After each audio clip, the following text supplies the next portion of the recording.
Les gars, le Maroc est champion du monde. Après le Ghana en 2009, c'est au tour du Maroc d'être champion du monde des U20.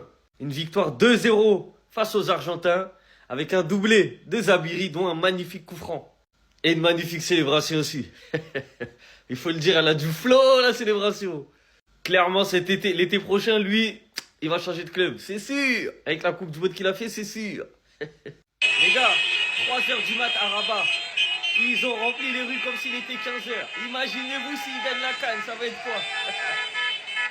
Les gars, moi je prends ça comme un coup de pression pour les A. Hein. Les A là. Ils sont obligés de gagner la CAN. Les petits, ils ont gagné la Coupe du Monde. Ils sont partis jusqu'au Chili gagner la Coupe du Monde. Donc, là, la CAN qui se déroule au Maroc.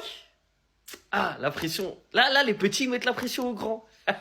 Et même les supporters, ils vont se dire, la CAN c'est chez nous, c'est mort, on doit la gagner obligatoire.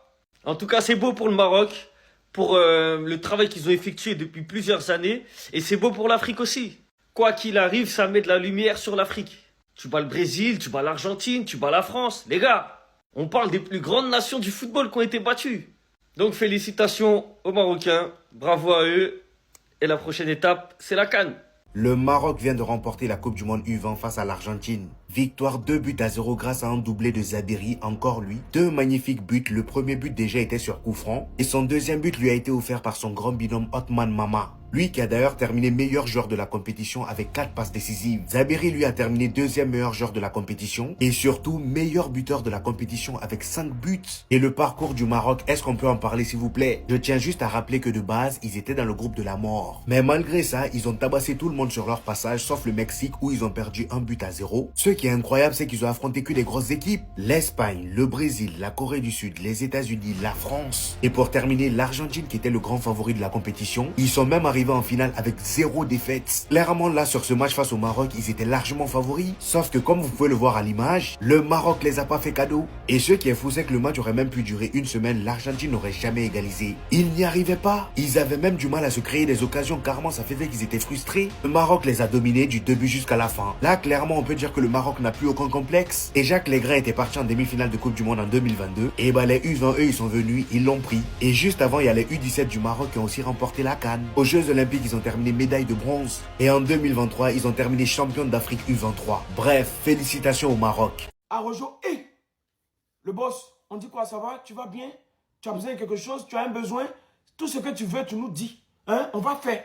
Et puis vous les joueurs du Barça là, à chaque fois qu'Arojo arrive à l'entraînement, tout le monde applaudit pour lui. Jusqu'à la fin de la saison, tout le monde applaudit pour lui. Et puis, si Arojo a un ballon dans ses pieds et qu'il dit personne ne l'attaque, personne ne l'attaque.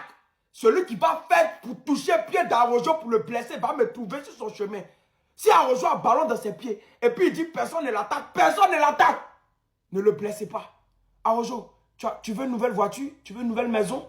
Il dit Arojo, le boss. Mais attends-toi, Goski, tu as quel problème? Le boss, tu as besoin, actuellement, tu es tout pour nous. Ce que tu as dit là, c'est ce qu'on fait. Bientôt, c'est les fêtes de décembre.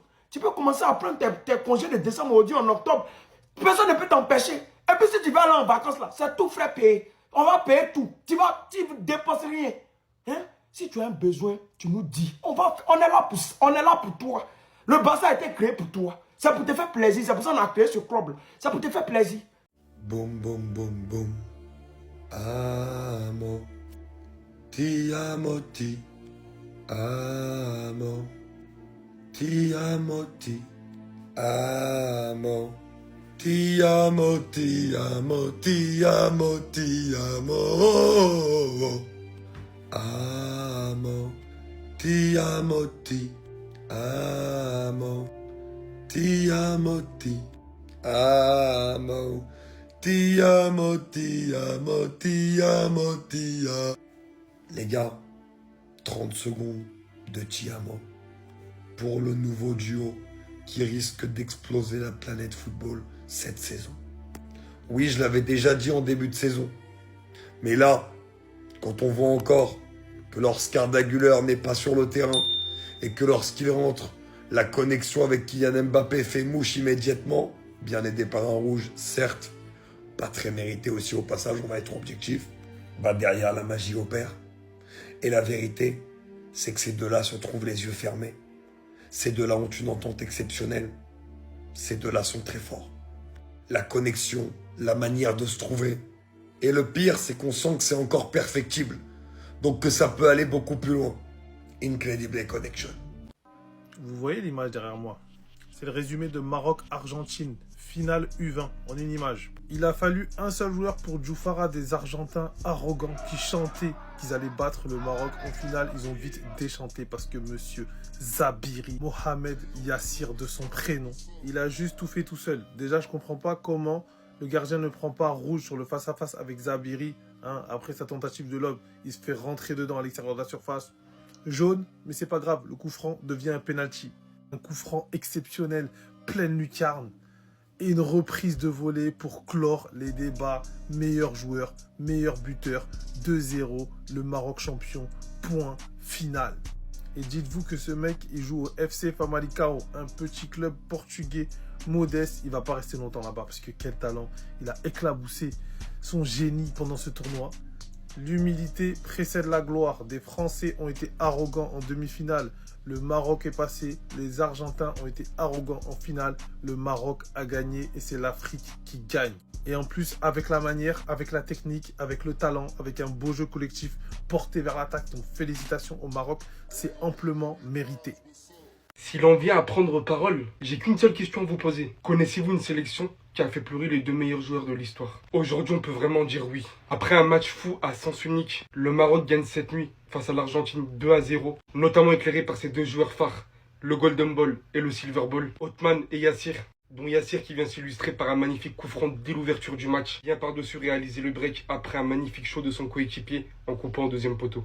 Ce qui fait officiellement le Maroc U20 champion du monde. Et que dire devant l'accomplissement de cette équipe qui sur ces dernières années en finit de nous impressionner, demi-finaliste mondial 2022, champion d'Afrique U23 en 2023, médaille bronze aux Jeux Olympiques, champion d'Afrique U17 en 2025, champion du monde U20 en 2025, cette nuit. Et Messi qui communique derrière, tête haute les gars, vous avez fait un tournoi impressionnant et même si nous voulions tous vous voir soulever la Coupe du Monde, nous gardons la joie de tout ce que vous nous avez donné. Je suis désolé Messi, mais le peuple voulait voir le Maroc soulever la Coupe du Monde. Encore un grand bravo aux Marocains pour cet accomplissement juste incroyable. Et j'en finirai pas de vous dire que lors de la prochaine Coupe du Monde, il va y avoir des surprises.